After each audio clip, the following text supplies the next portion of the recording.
Welcome everyone to our June edition of CISO Connections. And today we're doing quite an interesting topic. We're going to look at regulations, legislation, as I talk about the double-edged sword of how we can use regulations as a tool in our armory to strengthen our cyber program.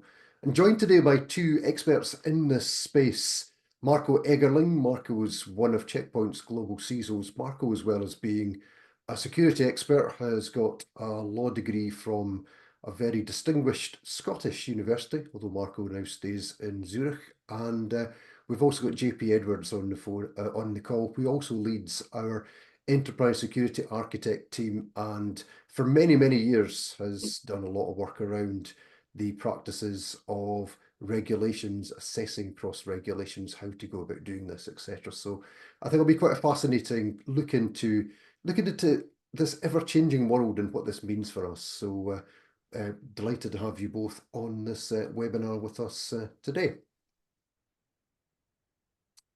Okay, moving on to the next slide. Okay, I'm going to ask this question to you, Marco. This is we've got regulations coming from left, right, and centre at the moment. I think not just from the UK, not just from the EU, from across the Atlantic as well, from the US. And there's a great question down here. Can a pile of paper, can this really make us more secure, Marco? This is probably the million-dollar question that many people are currently asking themselves in our industry, and I'll tell you why. Over the last 15 to 20 years, we have seen, let's say, the rise of the paper maze, and regulation per se is not a bad thing because it helps in structuring and giving order to a situation that was unstructured otherwise. But quite obviously, you can always do, and in certain aspects, obviously, can also overdo things. So what we are seeing is that over the last couple of years, we have increased in the amount of laws that are surrounding us in the information or cybersecurity space, depending on how you look at it. The first thing we're seeing is that there was a lot of traction around electronic transaction laws, and there is a simple reason why this is, Derek. If you go online and you buy something, or you sign a contract with an agency, an insurer, or any of the organizations that you would want to do business with, then there's got to be a fundamental thing in place that structures the approach and makes sure that nothing unfavorable takes place. And these e-transaction laws, as they're called, they have given rise to quite a few questions as to how to structure the data, how to store the data, how to do transaction of data, as in moving it from one side of the world to the other. Most of you guys will know that we have fundamentally different regimes in the US and in the EU-in the UK. So there needs to be put something in place to make both ends meet. And this is kind of the fundamental reason why we have e-transaction laws. And then on the other side, and this is something that is pretty imminent, is cybercrime laws. There was this recent case of a company called Snowflake, where Snowflake, being a platform provider on which clients can host their services and obviously make them available to the general public to be consumed, where they had a massive data breach. And then obviously the question for this is, if they adhere to the aforementioned laws and comply with these, and there is this big word compliance in this that we will get to in a second, is this going to liberate them from any sort of claims, or is it making matters only worse? In that case, there was one filing coming from Australia where about 30 million individual user data items are being sold on the darknet for $30,000 US. The question now obviously becomes, who is to be blamed for it, and what have these companies potentially done to mitigate, limit the damage on their side. And then obviously there are consumer protection laws that regulate how service providers can transact data that we hand them in exchange for goods or services that they give to us. Quite obviously, we cannot assume that everyone is doing it in a similar fashion, so we need to structure it.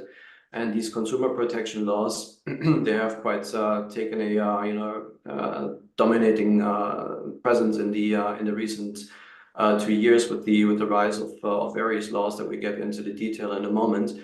And then finally, and this is pretty much the Damocles sword that lingers over every single country in the world, minus a handful, is the topic of data protection and privacy laws.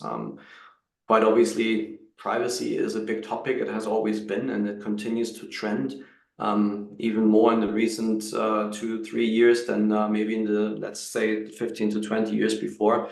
Why is that?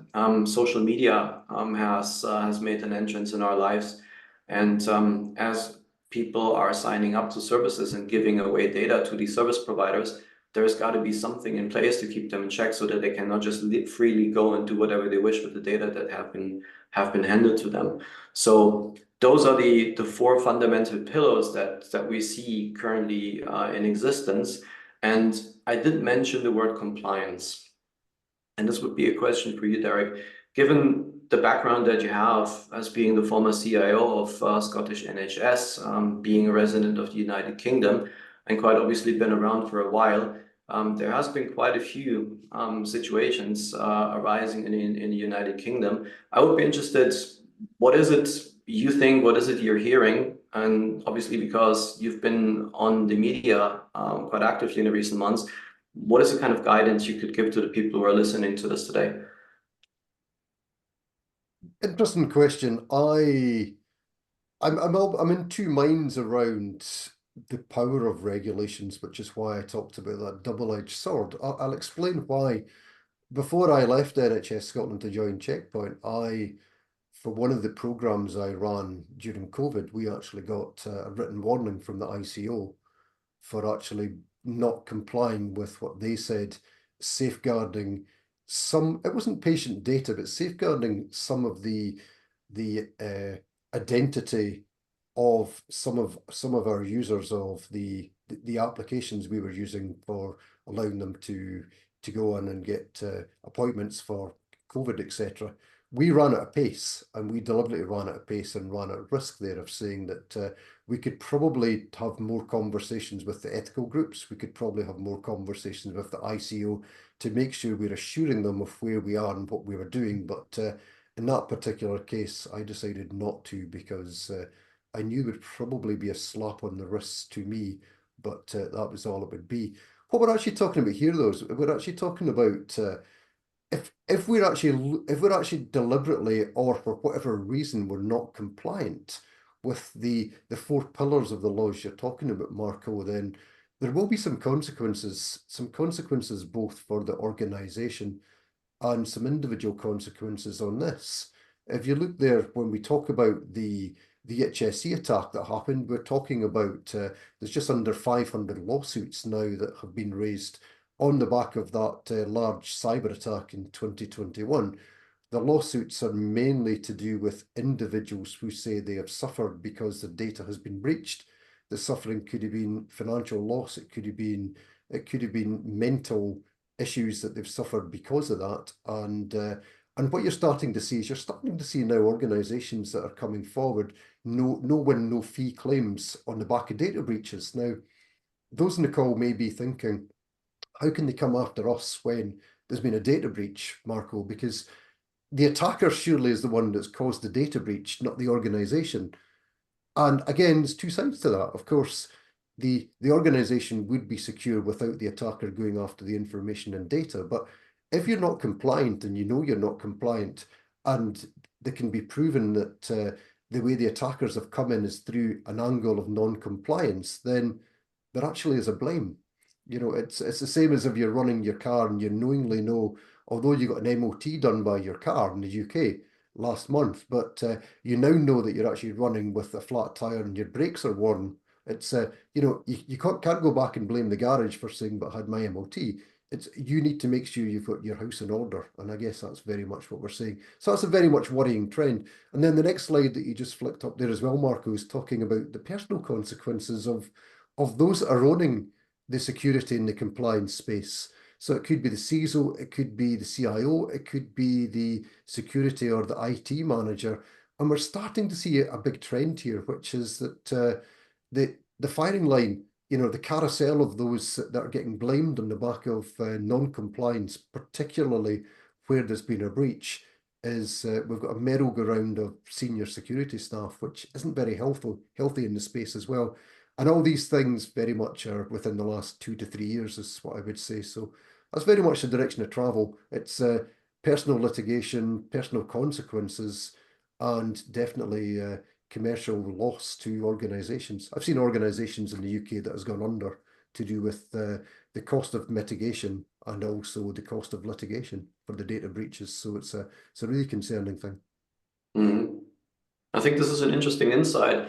Allow me to ask you a question on the back of that. This steers towards the direction of the distinction between the data protection officer and the CISO, because you have quite a few interesting nuggets here for us. What's currently happening in the CISO space. You ran part of your role before joining Splunk, before joining Checkpoint was running the overall IT program, which entails security as well, of course. If you distinct your role currently and previously, what's the big difference between what you did and what a data protection officer does these days?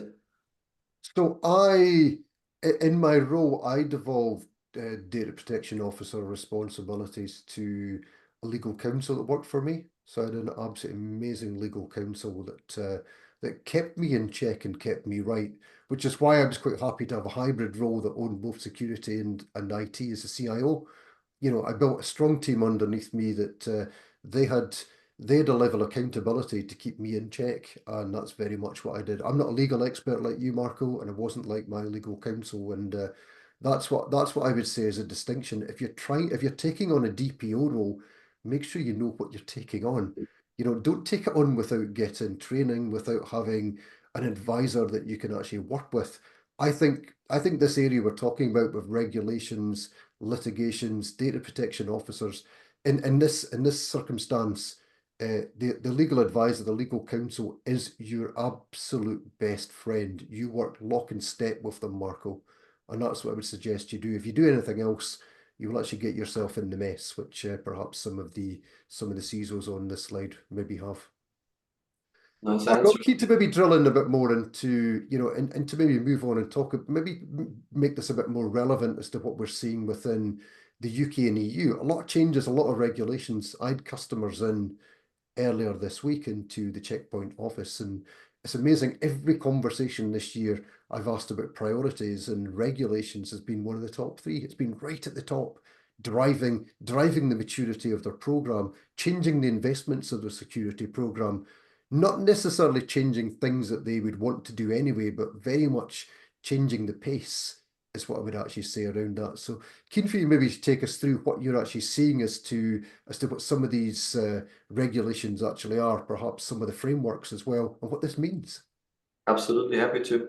So what I can see is I can basically echo what you just said. The quote unquote guy with the clipboard has become a friend of the organization, because business risks are cyber risks and vice versa. And at this point in time, there is no clear distinction to be drawn between the two. Now, let's have a bird's eye view on the world and quickly understand what we're looking at. To those of you currently listening, potentially looking at this from a mobile phone, allow me to walk you through the color coding here. So what you'll see is the map of the world, and dark blue countries are the ones who are meeting and qualifying in all four of the aforementioned domains, which is the transaction law, consumer protection, privacy, and then obviously for cybercrime. The light blue ones are those who have 3 out of these 4 in place, and then the more colorful it gets, the less coverage these countries have. It's interesting to see that there is a pretty much big blue, dark blue distribution pretty much around the world, minus a few parts of our globe. What sticks out is that South Africa is a little bit clustered. What's also obvious is that the UAE seems to have a much different, fundamentally different view of how to approach these subjects. And this is, as I mentioned before, with different regimes in the world comes different interpretations of how good looks like. Specific countries that are currently represented in a red or in a light red do not necessarily mean that these countries take this lightly or completely ignore it altogether. It might as well be that their mimetics won't allow for laws to be put in place because they regulated it otherwise. So what's interesting though is both Russia and China are completely covered, as is South America and North America. South America for the most part, and here in Europe, we're pretty well as well. This is to do with, the European Union mostly being one.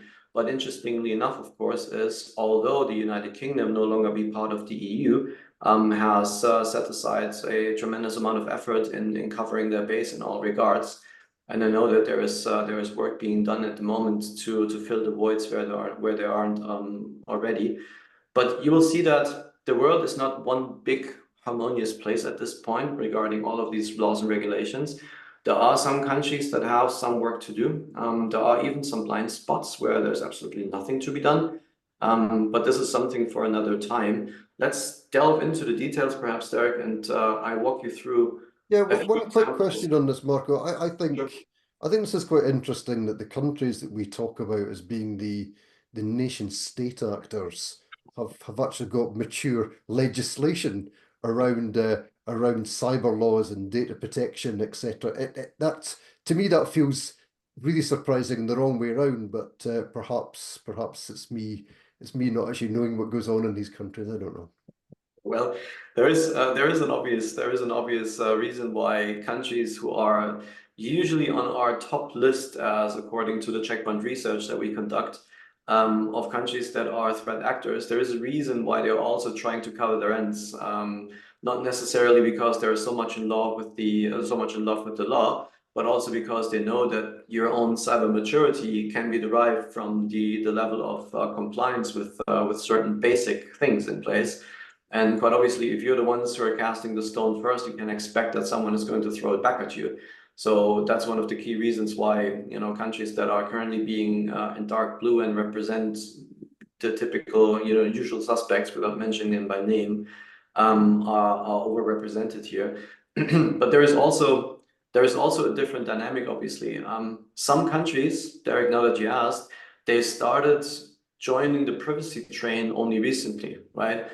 For them, privacy from a human perspective was a fundamental right to them, but it wasn't in a digital world, right? You could basically go out in the street and say whatever you want, but specifically a country like Iran, that has seen a couple of political incidents in the last 15, 20 years, have given rise to this question. Do people in this country want to have dedicated laws regulating their privacy?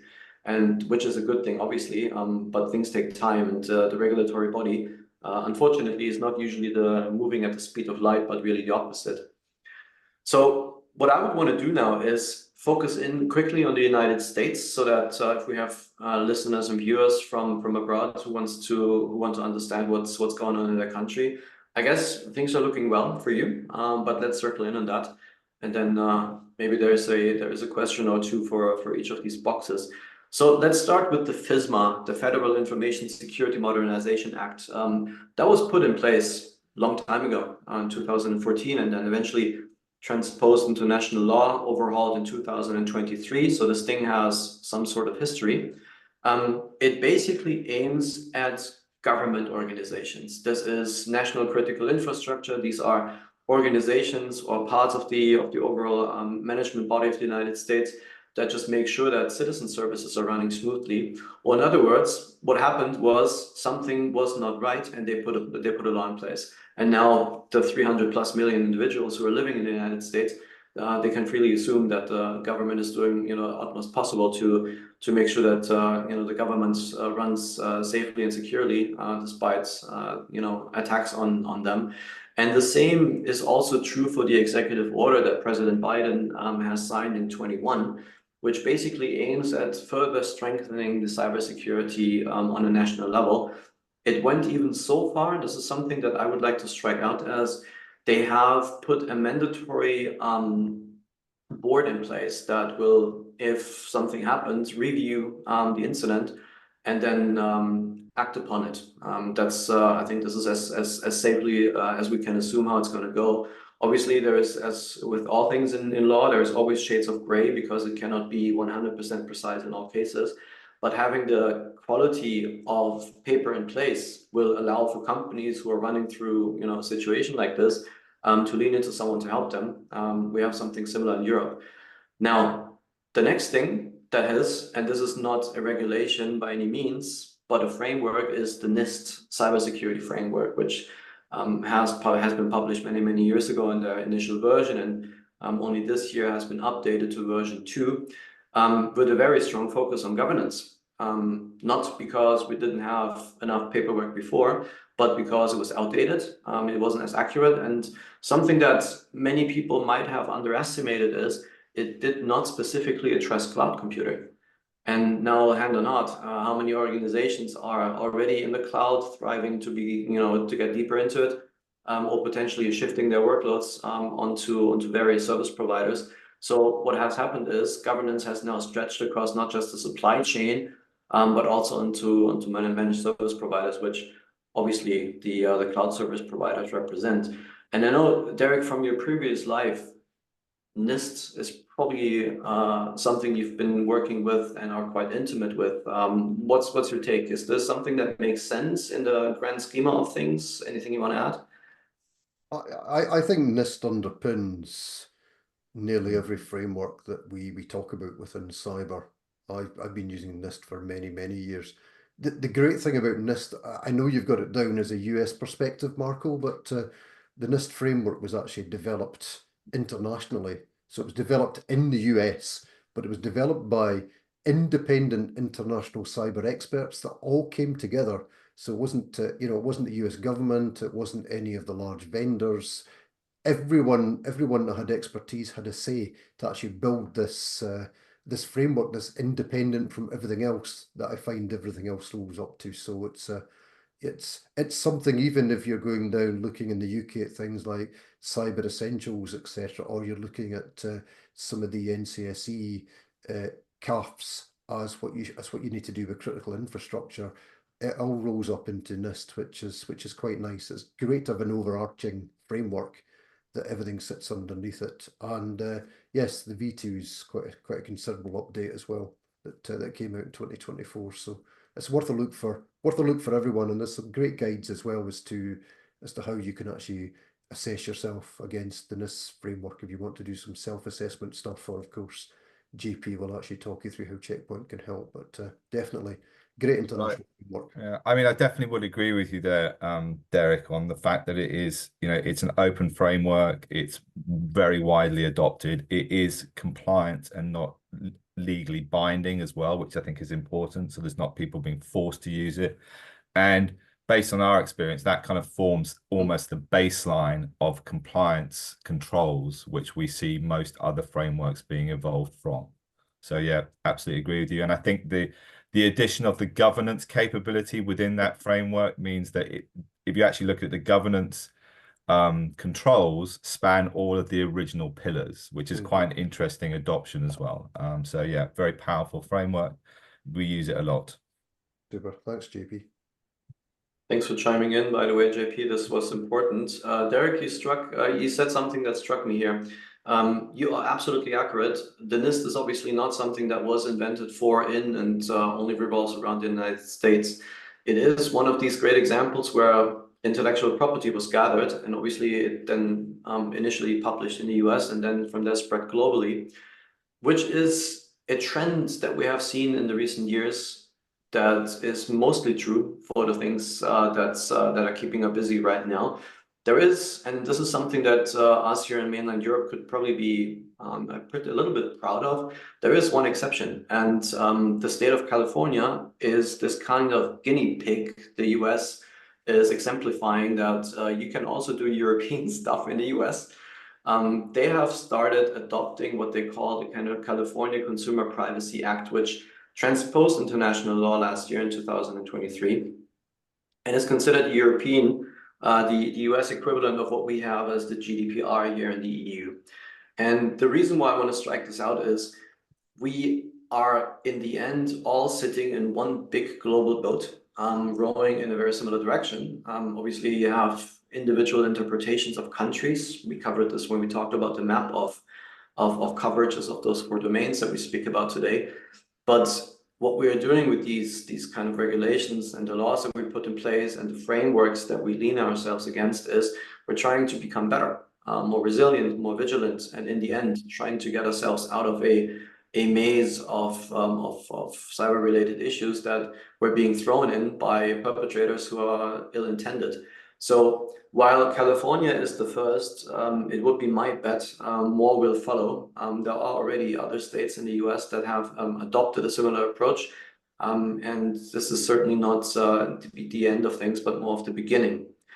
Now, what I would like to do is now switch over to us here on mainland Europe and talk about what we're doing in the EU and the UK. I mentioned GDPR. While California has done so in 2023, us here in the EU, we started talking about it in 2016 already, and then it took us 2 years to get it onto the main stage. And this is something, JP, that you just mentioned, right? The difference between what would be a directive, which is kind of a good gesture and maybe people do, and regulation, which is the R in GDPR, which is it is binding national law and you cannot do the dance otherwise, you have to adhere to it. So the GDPR is basically telling, instead of politely asking, how to do with consumer protection.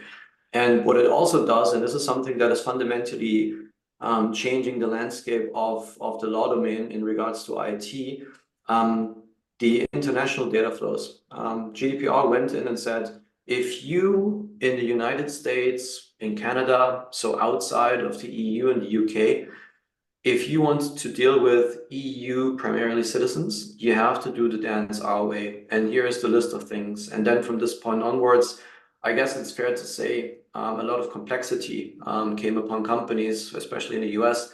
That would be data custodians and data processors who are offering the services outside of the US as well, to be in compliance with the GDPR. And while this was perceived as a little bit of a pain, it also helped establish a common baseline of how good looks like globally. And this is something that I guess we can say with a certain degree of pride that us here on mainland Europe, we've started establishing a security baseline for the rest of the world that was followed up by others. Now, UK is not EU. This is something that everyone has come to understand by now.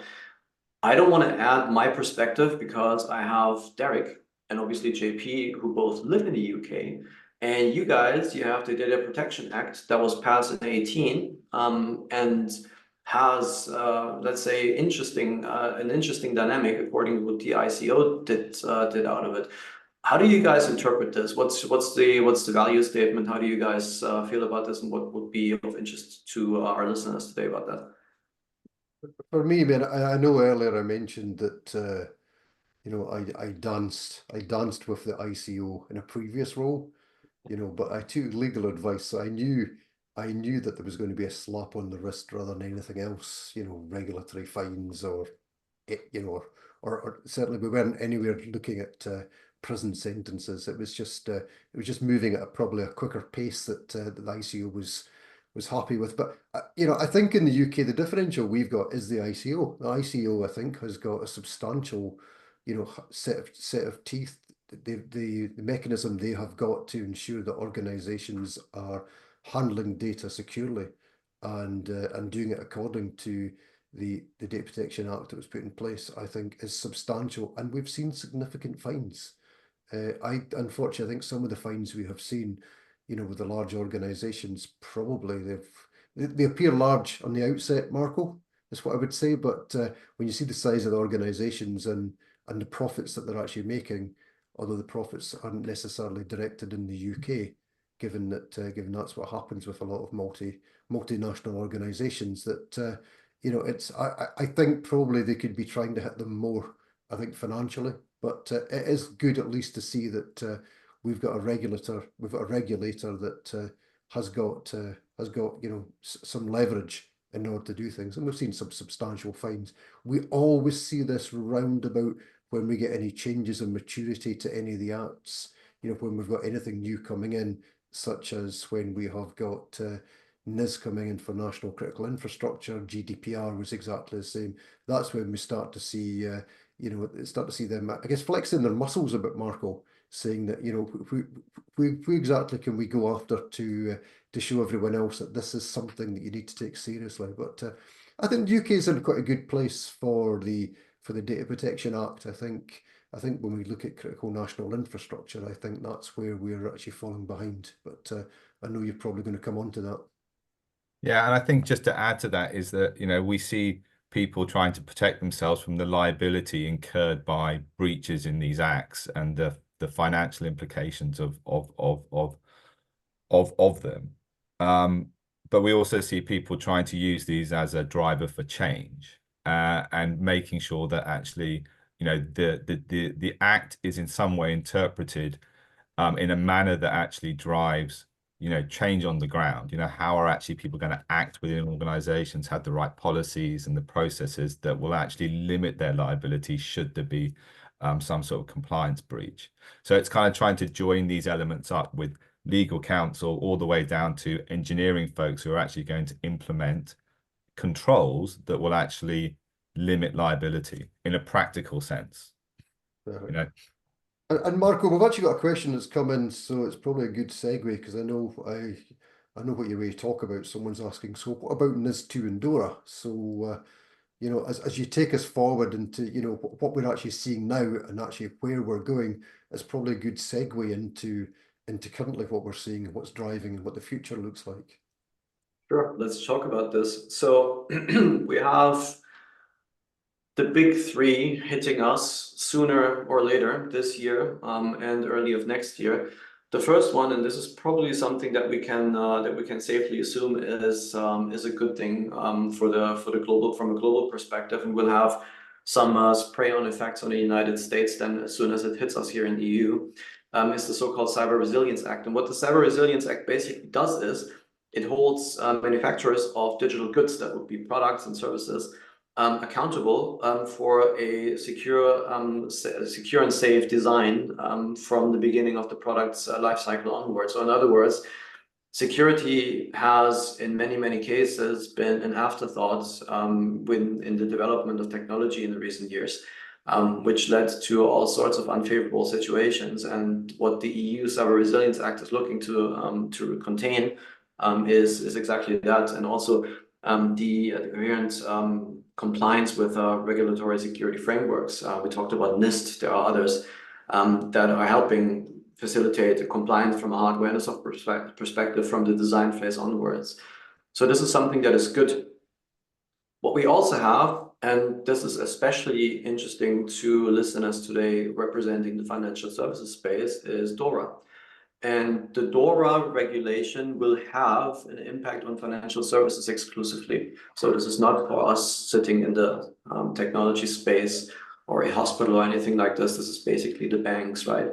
In my talks with people overseeing security programs in financial services institutions, many have come to the realization that DORA is not necessarily something new. Some say they have NIST frameworks in place. They dealt with NIS1. They have seen, you know, the fallouts of what the GDPR entailed. They have their in-country specific financial regulatory bodies coming for them and all of these beautiful things. And it's safe to say that financial services is the most regulated industry that we have out there. So what they see in DORA is basically a condensed, summed up version of what has been thrown at them from a requirements and regulatory perspective. So very few are afraid of it. A lot of them are actually very easy in regards to we get this done. But what combines them all, and this is probably true for everything that we've mentioned so far, is regulatory and compliance is not an afterthought, but it has to be part of the fundamental thinking of running a risk register in a company and security program overall. And there is a simple reason for it. There will be penalties. We have not talked about penalties at this stage because they are highly subjective. But what we can safely say from history is, from the establishment of the GDPR in 2018, it took at least 2 years for the first penalties to be spoken. And from this point onwards, you know, a lot of things have happened because it caught on. And the initial idea of the regulatory bodies that think of these acts, these laws, these regulations is not to make life miserable for companies, but really set the standard, a baseline of how good looks like, and any deviations have to eventually be penalized, and this is how they do it. Now, the last brainchild of that aforementioned regulatory dream team is NIS2, which is something that we're expecting in the EU to see somewhere around October. And the reason why I'm saying somewhere around October is there is this mandatory delivery date after which it will become part of how we do things. The difference between NIS and the GDPR is NIS is not a regulation. It's not a mandatory binding thing that companies have to adhere to. And this is important to strike out because every single individual member state of the EU will have the right to interpret it to, let's say, their liking, and will then transpose it into national law as they see fit. And here comes an interesting dynamic. At this point in time, we are seeing that quite a few countries, member states of the EU, are interpreting the NIS2 in a much different way to others. And this is both a blessing and not so much of a blessing, because if we're trying to make all things one, then we cannot have countries like Germany excluding certain things that maybe are not going to be the same in France, and that might not be the same thing in Italy. Or in other words, the bad guys will then probably find a route to where it's probably safest for them if something goes southbound to get hit with. And organizations who have headquarters might potentially look into shifting them. So this is something that that we need to keep a close eye on. And I know, Derek, you in your recent life and also in the role that you have here in this company, we're talking a lot about NIS2, the implications of it, the things that we do. Before I throw this over to JP to comment on NIS2 and the things that we're doing, what's your take? Is this a blessing? Is this a curse? What do you think it is? I think NIS2 trying to harmonise across Europe is exactly the right thing to do. Like you've said, there's a concern for me around the joined up pace of enacting that into law across the EU. And obviously what I'm seeing across here is that it feels like the UK is floundering slightly or trying to play catch up around what's happening. I expect it is catch up. I expect that we are going to align, but obviously for whatever reasons, political or anything else that's happening across here, that we're going at a totally different pace. I think that's actually generating levels of cyber risk across here, particularly to critical infrastructure. I think we're going to see more critical infrastructure getting targeted. We had the large attack up here in Scotland with NHS Dumfries and Galloway just very recently. And again, they're still in the news talking about data being released. That's test results, x-rays, medical records, etc. We had another attack on healthcare supply chain down in London as well, which was a digital pathology service used by London trusts as well. And that's my concern. I think we're actually in a slightly worse state now when it comes down to our critical cybersecurity compared with our European neighbours, and that's concerning me. So yeah, there's a dynamic across EU, but I think there's also a UK dynamic in there as well, Marco. Overall, it's a good thing. I would like it all to be aligned, and I would like it all to be done at the same time, ideally without any interpretation. I think interpretation is not a good thing. I agree. And something that that many might not be aware, while the NIS2 consists of 46 individual articles, only 6 of them are relevant to the end customer, so to speak, the user organizations. Those are impacted, so the critical infrastructure. The remainder of it goes to government bodies. Now, the reason why I'm striking this out is everyone is a little bit afraid of NIS2. It's this big new thing. It's hairy. It's involving so many different things. Maybe you were not part of NIS1, but now you were joined by the hip by being a service provider to a critical infrastructure and so on. The importance of meeting regulatory compliance with NIS2 is to start early. You will have collected that experience, Derek, in your previous life, and JP, you've done the dance multiple times before joining us in the role you have right now. The one thing that unites them all is standing up a governance program in an organization, irrespective of whether you have or are looking to hire a data protection officer. irrespective of whether you have or looking to tie it onto the general counsel's responsibility, is you need to set clear expectations regarding what it is the thing does, what it doesn't, and how do we get there.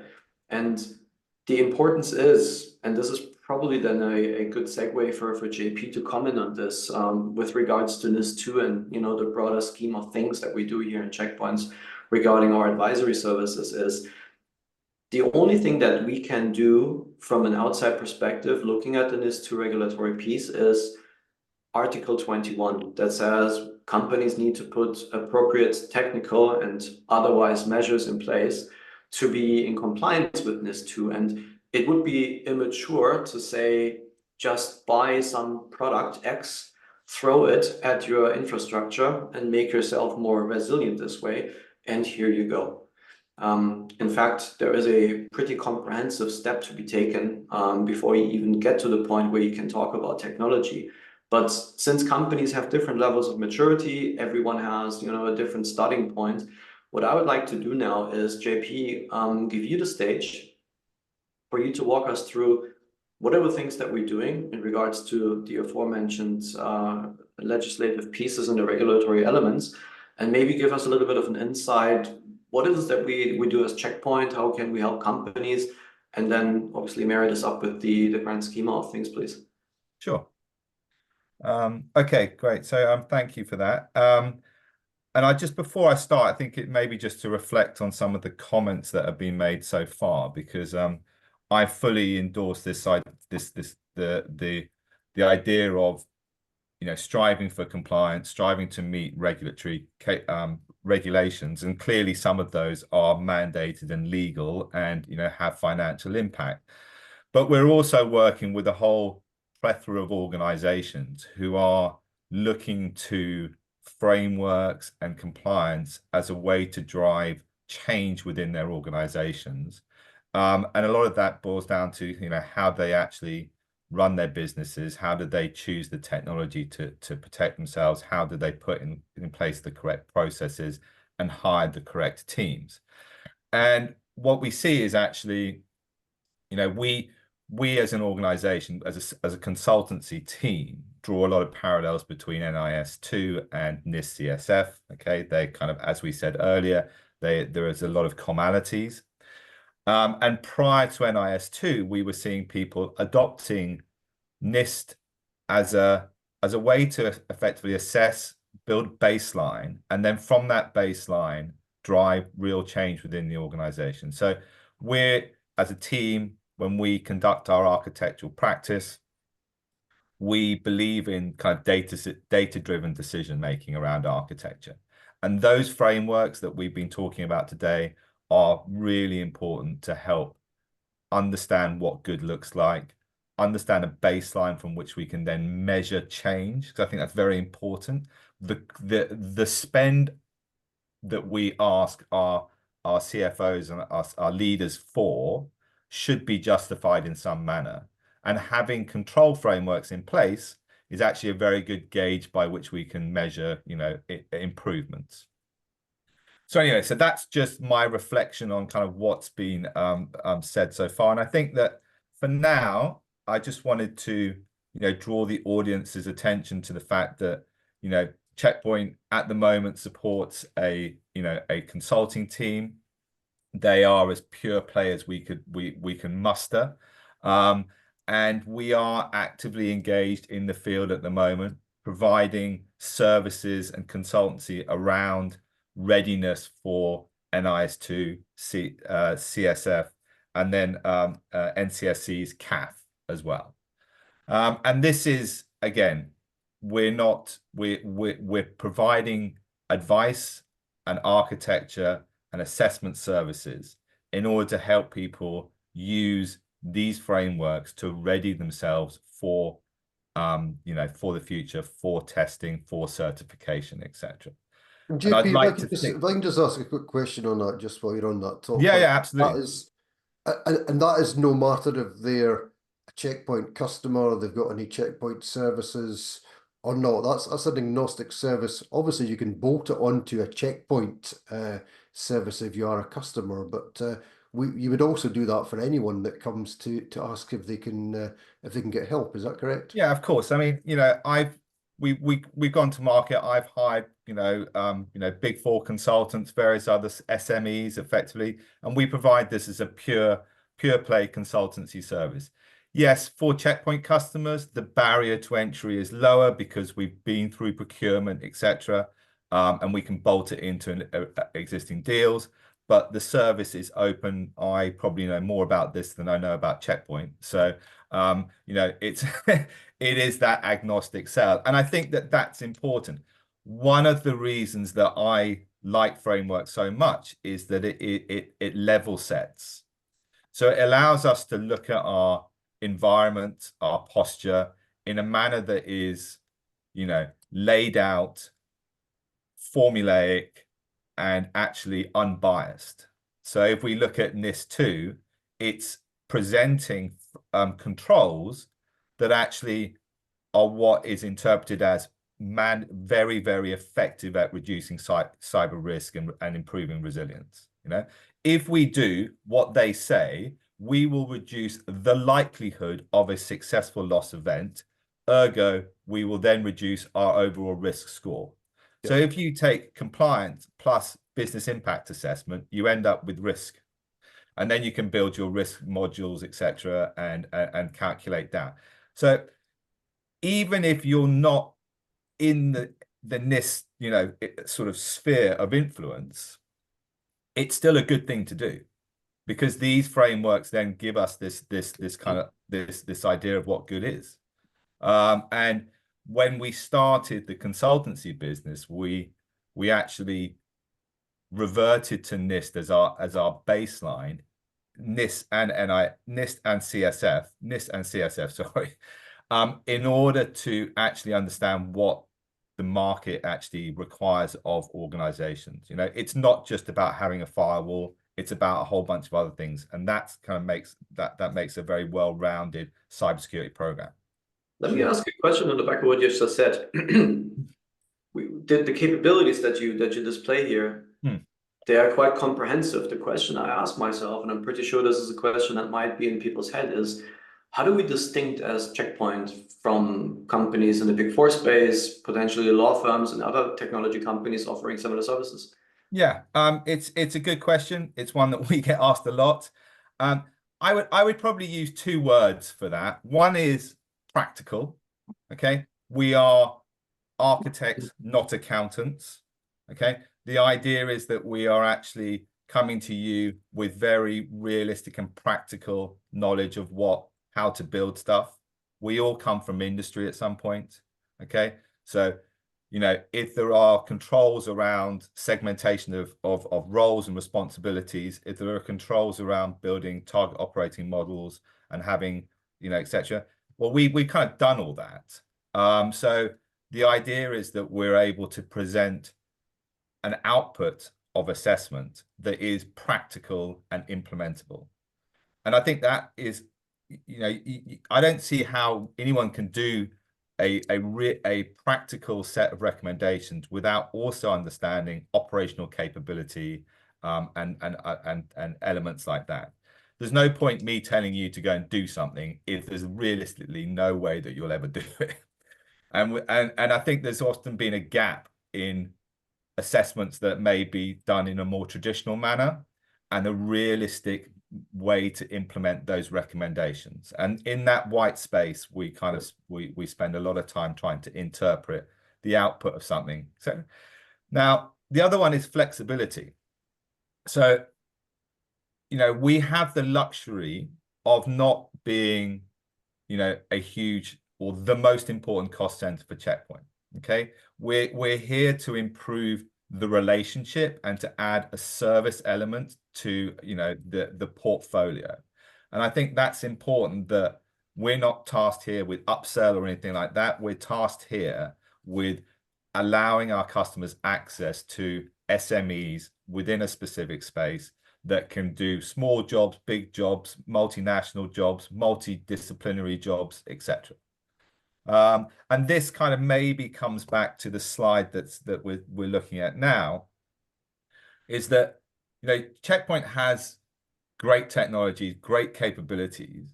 Why not use some of that capability to build a data set alongside a more traditional interview-based data gathering, which we kind of do for assessments or compliance, and try and merge those so that we then come up with a very efficient and kind of practical sort of answer to the question of, am I compliant or not? Sure, sure. And JP, just to go back to 20 minutes ago, you mentioned the update for the NIST CSF, where governance is strengthened, sitting underpinning everything else. Just to say, I've in previous lives, I've actually been through a NIS audit within critical infrastructure, a NIST audit within oil and gas, and obviously NIS within the UK tends to relate to the NCSE CAF as well. But if you do these assessments correctly, you can use these as a tool to go to the board and to talk to the board around currently where we are with levels of compliance and maturity, where we would like to prioritise, where we can get investment funding, and to do it properly in a risk-based conversation. So that the boards actually, in many ways, they can actually take ownership of where you think you're calling out you've got the gaps or the immaturity. So I talked about the personal consequences to CISOs of a breach. They can actually use these frameworks, I think, in many ways to make sure that the board get empowered to actually own the levels of risk from what we're seeing from the assessments.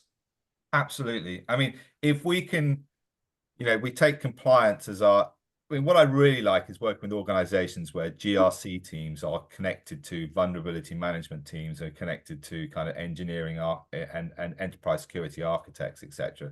Because then you kind of see a level of maturity whereby, all of the controls that are measured within the organization become, the de facto standard.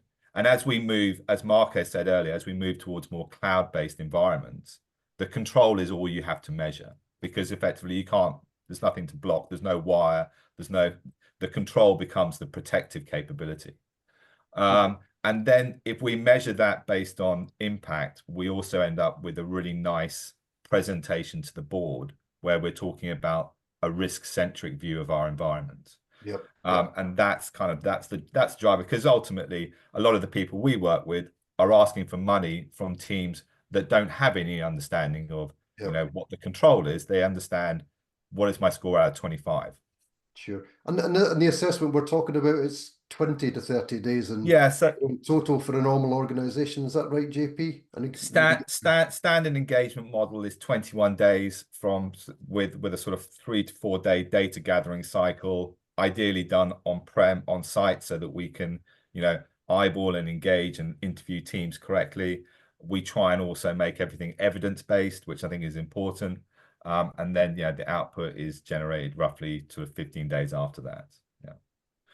Okay, we've got some contact details on here as well. If anyone's interested in reaching out to JP, obviously Marco and myself as well, around anything that you've seen or would like some help or assistance with. It could be board messaging, it could be how do you start going through these assessments, or even how you can do some of the get yourself started with NIST CSF. We're more than happy to help you. Just get in touch with any of the details there and absolutely reach out. A couple of questions to zip through before we finish up here. I don't know if you know, Marco, the first question: has the California Consumer Act been aligned to GDPR?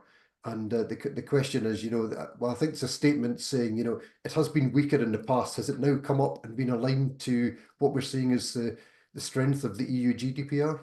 Certainly has. I wouldn't say it's on par because, again, fundamentally different regime in the US to us, what we do here in the EU. But from an American point of view, without living there and being exposed to that regime all day, every day, I would think it's a strong step forward and will have far-reaching effects on what everyone else does in the individual other states that exist. So I think it's a positive trend and we're heading in the right direction. There's also a question from South Africa. I don't know if either JP, I know you do quite a bit of work in Africa, consulting work, JP, but the question is around Have you read the POPI Act in South Africa? What's your opinion of this act, or perhaps Marco? But maybe JP, given the work you do in Africa. I mean, ironically enough, we do. I mean, we're aware of Poppy, and it's. I would probably like to get back to you after giving it another review. But certainly we, we work around the world with multiple different frameworks. I mean, Hong Kong, for example, has its very own unique legislative environment. Typically, there's an onboarding process for a new frameworks, etc., and then we would just run them as we approach any other kind of capability matrix or capability assessment. So as to no, I haven't read it recently. Are we aware of it? Yes. Do we see it? Do we hear the word from our South African teams a lot? Yes. And I think it's probably something that we'd have to get back to you on. That's at least my understanding. Marco, I don't know whether you know anything more. The big difference between what the GDPR does and what Poppy does is in Europe or in the EU with the GDPR, it's always natural persons, while Poppy is also for jurisdictive persons. So it is regulating as much as protecting companies, which is a public juris, and that is a good thing for the company that is potentially facing a certain situation X. But it might not necessarily be a good thing from a perspective of keeping these companies accountable. That's as far as I would want to go. My suggestion is you have our email addresses here. If there is a specific ask or you want to put things in perspective, especially for South Africa, which to Checkpoint obviously is a very important market, then reach out and frame that question, and we will be very happy to follow up more thoroughly. Super, thank you, Marco. Also, thank you for JP for joining this slightly different session on regulations and compliance rather than what we do. Also, thank you to everyone that's joined. Hope you've enjoyed the session. Shira will be sharing the slide deck with everyone who's registered as always. And any questions I haven't answered, we'll do our best to answer these and get back to you. And please get in touch with any other questions you've got. We're really keen to interact around what we do with the CISO Connections series. As you can see with the slide that's just popped up there to remind me, we're actually doing a really interesting one on the 23rd of July, which is we're going to look backwards to the 2024 predictions that the global CISO team made. We're going to see where these predictions, were they correct? Have the predictions come to reality? We're also going to have a look at perhaps some of the, when I say highlights, perhaps some of the big breaches that have happened within each one as well, and to see why they've happened, what we've learned from these things as well. And it'll also give us a chance to perhaps look at where our H2 predictions would be. Is there any movement from what we said? So please, Shira will share the links. Join us for this slightly unusual webinar with 5 or 6 CISOs on it, all discussing where we are with the predictions. And once again, many thanks to everyone for joining. It's been great to have you on. Great to see the interaction with the questions. Thanks again to my panelists that have joined and made this session fantastic. And hopefully we'll see you all again very soon. Thank you very much and goodbye. Thank you.